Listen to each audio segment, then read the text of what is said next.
اعوذ باللہ من الشیطان الرجیم بسم اللہ الرحمن الرحیم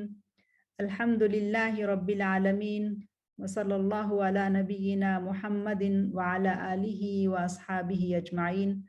سبحانک اللہم لا علم لنا الا ما علمتنا انک انت العلیم الحکیم ولا حول ولا قوة الا باللہ العلی العظیم اللہم علمنا ما ينفعنا وانفعنا بما علمتنا وزدنا علما وعملا متقبلا یا رب العالمین اللہم انا نبرأ الیک من حولنا وقوتنا وعلمنا وحفظنا وذکائنا ونلتجئ الى حولک وقوتک یا ذا القوة المتین آمین یا رب۔ امہات المؤمنین والمؤمنات، اس سلسلے میں سب سے پہلی والدہ ماں سیدہ خدیجہ بنت خویلد رضی اللہ عنہا، ان کے خوبصورت تذکرے سے ہم فائدہ اٹھا رہے ہیں۔ سیدہ خدیجہ رضی اللہ عنہا کی زندگی کا دوسرا حصہ، جس میں رسول اللہ صلی اللہ علیہ وسلم کو ایک نبی کی حیثیت سے پوری دنیا کی ہدایت اور رہنمائی کے لیے مبعوث کیا جاتا ہے، سیدہ نبی صلی اللہ علیہ وسلم کے نکاح میں آتی ہیں اور محمد صلی اللہ علیہ وسلم سے نکاح کے بعد وہ ایک بہت ممتاز مقام حاصل کر لیتی ہیں، اگرچہ وہ اس سے پہلے بھی بہت معروف اور ممتاز مقام والی ہیں، لیکن رسول اللہ صلی اللہ علیہ وسلم کا نکاح ہوتا ہے اور گھر ایک مرتبہ پھر تبدیل ہو جاتا ہے۔ محمد صلی اللہ علیہ وسلم سیدہ خدیجہ کے گھر میں منتقل ہو جاتے ہیں اور دونوں ہستیاں بہت آرام دہ، پرسکون اور خوبصورت زندگی گزارنا شروع کر دیتی ہیں۔ یہی وہ گھرانہ ہے جس کے بارے میں پچھلی دفعہ آپ نے جانا کہ ایک بھرپور اور مصروف ترین گھرانہ ہے، وہ گھر کہ جس میں پہلے سے بچے موجود ہیں، پھر محمد صلی اللہ علیہ وسلم اور خدیجہ رضی اللہ عنہا سے اور بچے پیدا ہوتے ہیں اور 6 بچے اوپر تلے کے اس گھر میں آتے ہیں۔ وہ گھر کہ جس میں یتیموں کی کفالت بھی ہو رہی ہے اور غلاموں کو بھی منہ بولا بیٹا بنا لیا جاتا ہے، اور ہر عمر اور ہر درجے کے بچے وہاں پر موجود ہیں، ہر حیثیت کے بچے اس گھر میں موجود ہیں، اور پورے گھر کی مکمل ذمہ داری سیدہ خدیجہ کے اوپر ہے، نہ صرف انتظام اور انصرام کے حوالے سے بلکہ مال خرچ کرنے کے حوالے سے بھی، معاشی طور پر بھی سیدہ خدیجہ رضی اللہ عنہا پورے گھر کی ضروریات کو اور گھر کے ہر فرد کی ضروریات کو پورا کرتی ہیں، اور یہ وہ اعزاز ہے کہ جو کسی اور خاتون کو نہیں جاتا، وہ صرف اور صرف سیدہ خدیجہ رضی اللہ عنہا کو جاتا ہے کہ مال خرچ کرنے والی بھی وہ ہیں، بچے پیدا کرنے والی بھی وہ ہیں، اپنے شوہر کو زندگی کے آرام اور سہولتیں دینے والی بھی وہ ہیں، شوہر کے خاندان کا خیال رکھنے والی بھی وہ ہیں، اور نہ صرف اپنے شوہر اپنے بچے بلکہ اس سوسائٹی اور اس معاشرے کے اندر بھی جو ضرورت مند لوگ ہیں، محتاج ہیں، مساکین ہیں، یتیم بچے ہیں، ان کی کفالت بھی وہ کر رہی ہیں۔ تو سبحان اللہ، جیسا کہ پہلے میں نے آپ سے کہا کہ سب امہات المؤمنین اپنا ایک مقام اور درجہ رکھتی ہیں، لیکن مجھے سیدہ خدیجہ الکبریٰ رضی اللہ عنہا کی زندگی جتنا فیسینیٹ کرتی ہے اور جس قدر بہترین مثالیں اور اسوہ اس ہستی کی زندگی میں ملتا ہے، کسی اور کی زندگی میں نہیں ملتا، اس لیے سب سے زیادہ محبت مجھے سیدہ خدیجہ رضی اللہ عنہا سے ہے، اور جتنا جتنا میں ان کی زندگی کو پڑھتی ہوں اور جیسے جیسے آپ بھی ان کی زندگی کو پڑھتی جائیں گی، مجھے یقین ہے کہ آپ کی محبت میں اضافہ ہوگا، آپ کی محبت ان کے لیے یقیناً گرو کرے گی، زیادہ ہوگی انشاءاللہ۔ تو ایک ایسی ہستی کہ جو اس گھر میں 1 2 یا 3 سال سے موجود نہیں، یعنی محمد صلی اللہ علیہ وسلم،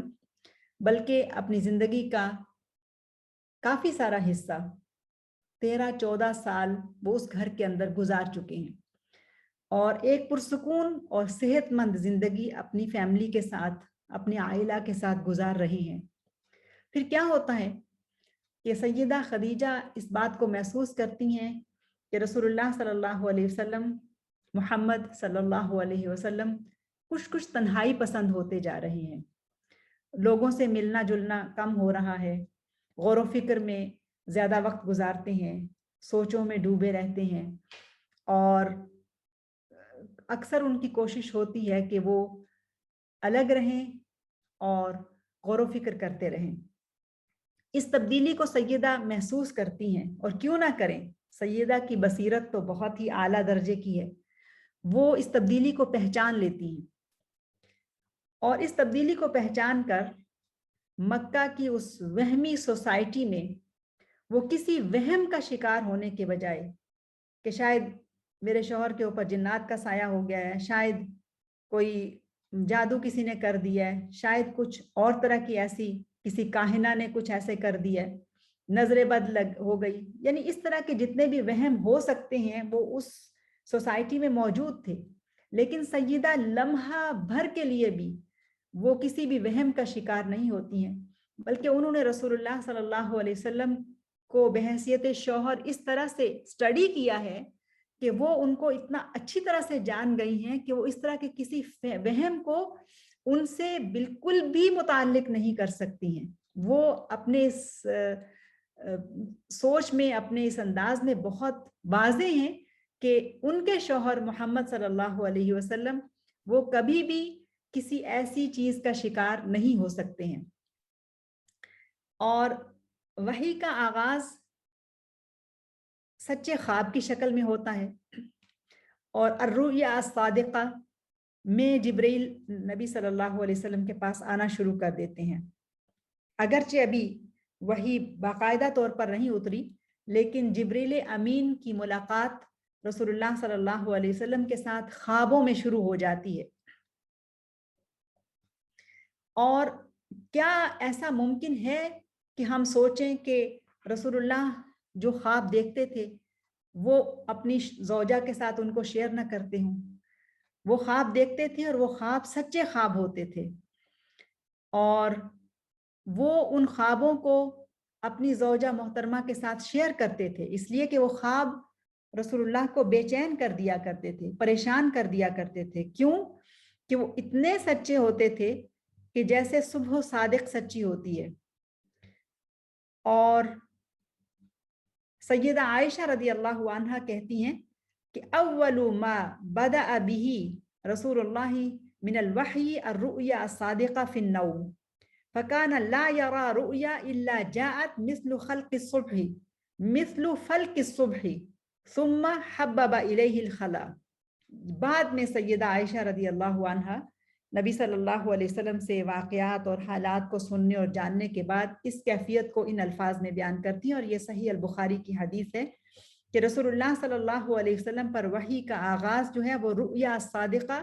کی صورت میں ہوا، نیند کے اندر، یعنی جبرائیل امین کا آنا شروع ہو گیا۔ اور رسول اللہ صلی اللہ علیہ وسلم جب بھی کوئی خواب دیکھتے تھے تو وہ فلق صبح کی طرح، جیسے صبح کی روشنی نمودار ہوتی ہے اور اس میں کوئی دھوکہ نہیں، کوئی کچھ نہیں، وہ اس طرح سے ہے واضح، اس طرح سے وہ خواب سچے ہو جایا کرتے تھے۔ اور ان خوابوں کے آنے کے ساتھ ہی رسول اللہ صلی اللہ علیہ وسلم زیادہ تر خلوت میں رہنے لگے، اور ان کو تنہائی پسند آئی اور وہ غور و فکر کرنے لگے۔ ان کا غور و فکر کیا تھا؟ ان کی فکریں اولاد کی فکریں تھیں، ان کی فکریں تجارت کی فکریں تھیں، ان کی فکریں خاندان کی فکریں تھیں؟ نہیں، ایسی کوئی فکر نہیں تھی۔ فکر یہ تھی کہ وہ اپنے ارد گرد جب ظلم کو دیکھتے،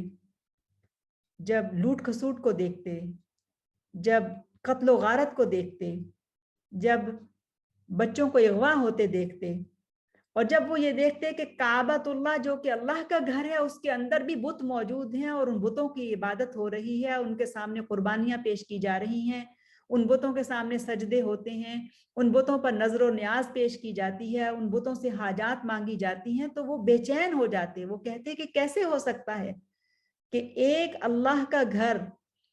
اور اس ایک اللہ کو ماننے والے یعنی ان کے آباء و اجداد وہ اس طرح سے بت پرستی اور شرک میں مبتلا ہو جائیں۔ تو مکہ کی سوسائٹی میں موجود شرک، اور باوجود اس کے کہ وہ گھر اتنی عظمت والا ہے کہ اتنی جاہلیت اور جہالت کے باوجود بھی پورے عرب سے لوگ اس گھر کے حج اور طواف اور عمرہ کے لیے آتے ہیں۔ تو یہ تھی رسول اللہ صلی اللہ علیہ وسلم کی فکریں، یہ تھی ان کی پریشانیاں، اور اس پر پڑھتے تھے اور سوچ و بچار کرتے تھے کہ کیسے ان لوگوں کو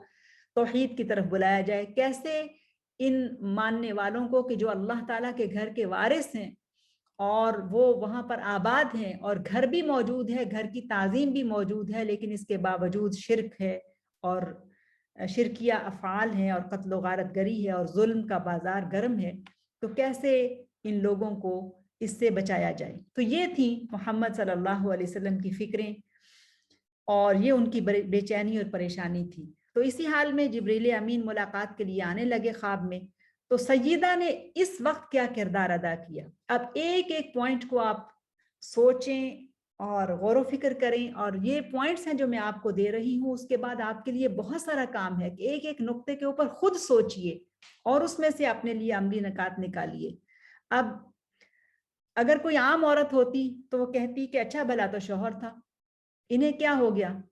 یہ کیسے اب تنہائی پسند ہو گئے، نہ بچوں کو دیکھتے ہیں، نہ گھر کے کام کاج میں کوئی ان کی دلچسپی باقی ہے۔ لیکن سیدہ اس وقت بھی انہیں تسلی دیتی ہیں اور انہیں کہتی ہیں ابشر فإن اللہ لا یصنع بک الا خیرا، ابشر یا محمد صلی اللہ علیہ وسلم، اے محمد صلی اللہ علیہ وسلم، اللہ تعالیٰ آپ کے ساتھ بھلائی ہی کرے گا، لا یصنع بک الا خیرا، یعنی آپ کے ساتھ، یعنی آپ کی جو پرسنالٹی ہے، آپ کی جو شخصیت ہے، جتنا میں اس کو جان سکی ہوں یا جتنا میں اس کو پہچانتی ہوں، مجھے اس بات پر یقین ہے کہ وہ یہ کہہ رہی ہے اللہ، یعنی وہ اللہ پر ایمان لانے والی خاتون، شرک کے اندھیروں اور بت پرستی کی ظلمت کے اندر رہتے ہوئے بھی وہ توحید پر قائم خاتون خدیجۃ الکبریٰ رضی اللہ عنہا کیا کہتی ہیں؟ فَإِنَّ اللَّهَ لَا يَصْنَعُ بِكَ إِلَّا خَيْرًا، کہ اللہ تعالیٰ آپ کے ساتھ خیر کا معاملہ ہی کریں گے، آپ فکر مند مت ہوئیے، جو کچھ بھی ہو رہا ہے اللہ تعالیٰ کی مشیت سے ہی ہو رہا ہے اور اچھا ہو رہا ہے۔ سبحان اللہ۔ پھر ایک دفعہ ایسا ہوا کہ جب رسول اللہ صلی اللہ علیہ وسلم بار بار جبریل کو دیکھ رہے تھے اور پریشان تھے کہ یہ کیا ہے، کیسے وہ ان کو دیکھتے ہیں، تو سیدہ نے ایک دفعہ ایک ایسی تدبیر کی جو ان کی عقل مندی کو واضح کرتی ہے، کہ انہوں نے کہا کہ اچھا آپ بیٹھ جائیے، اور انہوں نے اپنا حجاب اتار دیا اور رسول اللہ صلی اللہ علیہ وسلم کے پیچھے انہیں اپنے بازوؤں میں لے کر بیٹھ گئی، اور پھر ان سے کہا کہ بتائیے کہ کیا آپ اس وقت بھی انہیں دیکھ رہی ہیں، یعنی جبریل کو دیکھ رہی ہیں، وہ جو بھی ایک شبیہ ان کے سامنے آتی تھی، کیا وہ آپ ان کو دیکھ سکتے ہیں؟ تو جب سیدہ اس پوزیشن میں انہیں لے کر بیٹھی تو رسول اللہ صلی اللہ علیہ وسلم کے سامنے جبریل امین کی جو شبیہ تھی وہ چلی گئی۔ تو سیدہ کہنے لگی کہ اگر یہ شیطان ہوتا تو یہیں پہ رہتا، یہ شیطان نہیں ہے، یہ کوئی سایہ نہیں ہے، بلکہ یہ کوئی بڑی خوشخبری ہے جو آپ کو ملنے والی ہے، یہ کوئی فرشتہ ہے جو آپ کے سامنے آ رہا ہے۔ تو پھر ایسے ہی ان کے دائیں طرف بھی ہوئیں اور ان کے بائیں طرف بھی ہوئیں اور مختلف پوزیشنز میں ان کے ساتھ ایسے بیٹھی کہ اگر فرشتہ ہے تو فرشتہ وہاں پر نہیں ٹھہرے گا کہ جہاں پہ سیدہ نے اپنا حجاب اتارا ہو اور وہ اپنے شوہر کے بہت کلوز بیٹھی ہوں اور ان کو اپنے بازوؤں کے حصار میں لیا ہوا ہو، اور اگر شیطان ہے تو وہ وہاں پر رہے گا۔ تو اس طرح سے بھی انہیں تسلی دلائی۔ سبحان اللہ۔ اور پھر رسول اللہ صلی اللہ علیہ وسلم نے اپنا یہ معمول بنا لیا کہ وہ بہت دنوں کے لیے حرا کے غار میں جا کر اپنا وقت گزارنے لگے. اپنے گھر سے کھانے پینے کا کچھ سامان لے جاتے اور وہ وہاں پر تنہائی میں اللہ تعالیٰ کی عبادت کرتے, دعا مانگتے اور اپنی لوگوں کی جہالت کے اوپر کڑتے اور تدبر کرتے. تو جب سیدہ خدیجہ نے دیکھا کہ رسول اللہ صلی اللہ علیہ وسلم کو تنہائی اس طرح سے پسند ہے کہ وہ گھر سے بھی دور رہنا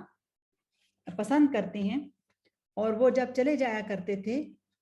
تو اس وقت بھی وہ ان سے بے نیاز نہیں ہوئی ہے, اس وقت بھی انہیں ان کے حال پہ نہیں چھوڑا ہے,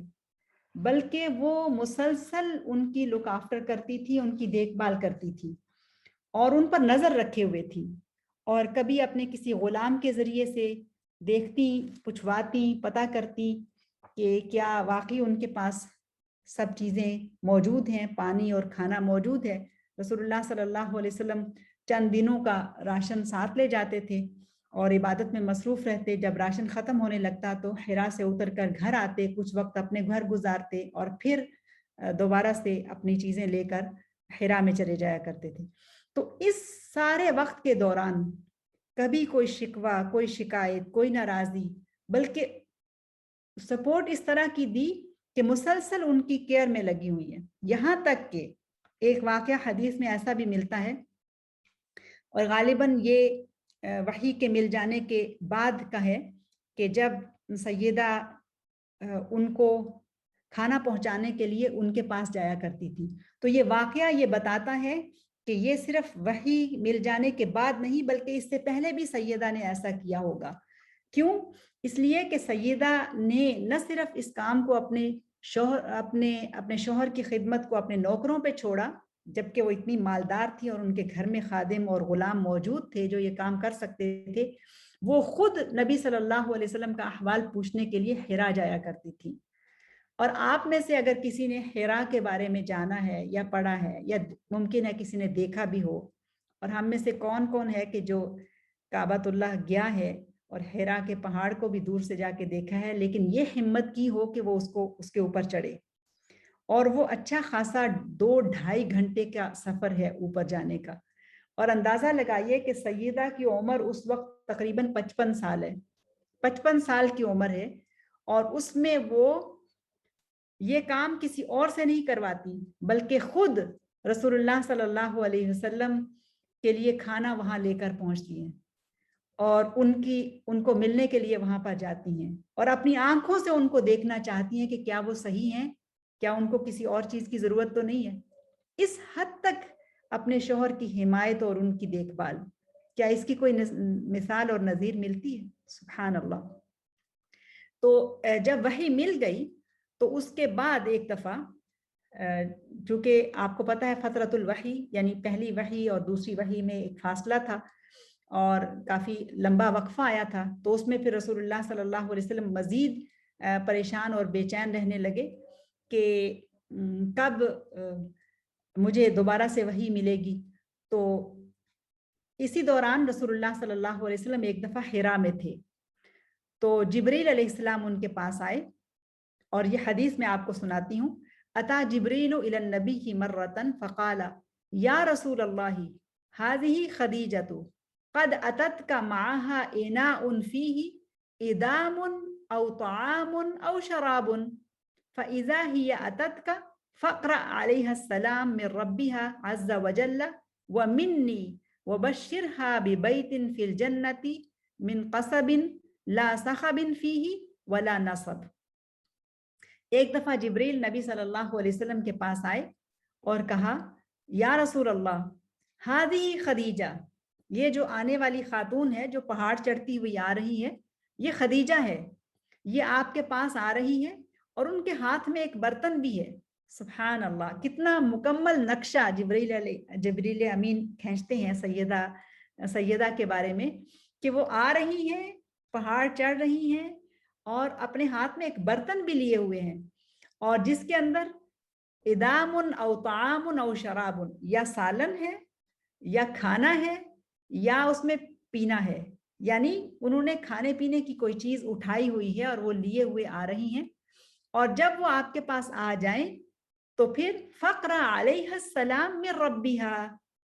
تو اپنے رب کا ان کے رب کا سلام ان تک پہنچائیے گا، یعنی انہیں بتائیے گا کہ ان کا رب یعنی اللہ سبحانہ و تعالی انہیں سلام کہتا ہے۔ اور صرف یہی نہیں، جبرائیل امین نے کہا کہ اللہ تعالیٰ یعنی ان کا رب انہیں سلام کہہ رہا ہے، بلکہ کہا کہ میری طرف سے بھی انہیں سلام پہنچائیے گا۔ اور پھر وَبَشِّرْهَا بِبَيْتٍ فِي الْجَنَّةِ، اور انہیں ایک ایسے گھر کی بشارت دیجیے گا جنت میں جو ہیرے جواہرات سے بنا ہوا گھر ہوگا، اور وہ گھر کے جس میں کوئی تھکاوٹ نہیں ہوگی اور کوئی شور و غل نہیں ہوگا، یعنی انتہائی پرسکون گھر۔ سبحان اللہ، وہ خاتون کے جو 2-2.5 گھنٹے ایک پہاڑ پر چڑھ کر اپنے شوہر سے ملاقات کے لیے آ رہی ہے، اور پھر ابھی ہم آگے چل کے دیکھتے ہیں کہ کس طرح کی تھکاوٹیں اور کس طرح کی بھی آرامیاں وہ رسول اللہ صلی اللہ علیہ وسلم کے ساتھ برداشت کرتی ہیں۔ تو ان کو یہ خوشخبری دی گئی کہ ایسا محل ان کے لیے بنایا گیا ہے جنت میں، تیار ہے، کہ جس میں کوئی تھکاوٹ نہیں ہے اور کوئی شور و غوغا نہیں ہے، کوئی اس میں غل کا پاڑا نہیں ہے، بلکہ سکون ہی سکون ہے۔ تو بہرحال خدیجہ رضی اللہ عنہا نبی صلی اللہ علیہ وسلم کے نبی بننے سے پہلے ہی آثار سے اور مختلف جو انہوں نے تبدیلیاں دیکھی ان کی زندگی کے معمولات کے اندر، اس سے یہ پہچان گئیں کہ کوئی بہت بڑا واقعہ ہونے والا ہے۔ اور یاد رکھیے کہ ان کے چچا کے بیٹے ورقہ بن نوفل جو کہ انتظار میں تھے، آخری نبی کی بعثت قریب ہے، اور انہوں نے ہی ان کے اندر توحید بھی راسخ کی ہوئی تھی، جب وہ منتظر تھے تو لگتا ہے گویا سیدہ خدیجہ بھی اس بات کے انتظار میں تھی کہ بس اب آخری نبی آیا ہی چاہتا ہے۔ اور نبی صلی اللہ علیہ وسلم کو نبوت ملنے سے پہلے ہی وہ دانا اور فہیم خاتون ان کے اندر نبوت کی نشانیوں کو دیکھ چکی تھی اور پہچان گئی تھی ان کے مقام اور مرتبے کو۔ تو سبحان اللہ، وہ رات آ پہنچی، اشرقت الارض بنور ربها، کہ رب تعالیٰ کے نور سے زمین منور ہو گئی، اور اللہ سبحانہ و تعالیٰ نے اس انسانیت کی قسمت کو بدلنے کا فیصلہ کر لیا۔ وہ رات، وہ لیلۃ القدر کی رات تھی، مبارک رات تھی، وہ رات کہ جس میں ملأ الاعلیٰ کو سجایا گیا اور فرشتوں کی صف بندی کی گئی، آسمان کو خوبصورت بنایا گیا، اور یہ فیصلہ کیا گیا کہ اب آخری نبی کو اس دنیا کی طرف مبعوث کیا جانا ہے، اور وہ نبی کہ جو انبیاء کے خوبصورت محل کی آخری اینٹ ہے، وہ کہ جو افضل البشر ہے، وہ جو خاتم الانبیاء ہے، اور وہ جو امام النبیین ہے، اس کی بعثت کا فیصلہ کر لیا گیا۔ تو اندازہ لگائیے اس روز آسمان کتنا روشن اور منور ہوگا، فرشتے کتنے خوش ہوں گے، آسمان میں کیسا جشن ہوگا کہ جب اندھیری اور ظلمت بھری دنیا کی طرف ایک نبوت کے نور کو بھیجے جانے کا فیصلہ کیا گیا۔ اب کیا تھا؟ اب اس پوائنٹ کو آپ اس طرح سے پڑھیے کہ سیدہ مع المصطفیٰ صلی اللہ علیہ وسلم فی لیلۃ القدر، سیدہ خدیجہ لیلۃ القدر میں محمد مصطفیٰ صلی اللہ علیہ وسلم کے ساتھ، کہ لیلۃ القدر ہے اور ان کے شوہر محمد ہیں اور سیدہ خدیجہ ہیں، اور ان کا اس کے اندر کیا کردار ہے۔ تو سیدہ خدیجہ رضی اللہ عنہا جو ایک بہت ہی پرسکون آرام دہ زندگی گزار رہی تھی، ان کی زندگی میں بھی ایک تلاطم برپا ہو گیا، اور محمد صلی اللہ علیہ وسلم کو نبی کی حیثیت سے چن لیا گیا، اور وہ رات لیلۃ القدر کی رات تھی،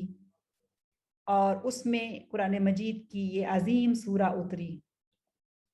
یہ وہ وقت تھا کہ جس میں نبی صلی اللہ علیہ وسلم کو قرآن مجید دیا گیا۔ تو وحی کی بات پہلے کرتے ہیں، پہلے ہم یہ دیکھتے ہیں کہ یہ جو سورہ ہے القدر، یہ سورہ جو ہے اس میں قرآن مجید کو اتارنے کا فیصلہ ہوا۔ بسم اللہ الرحمن الرحیم،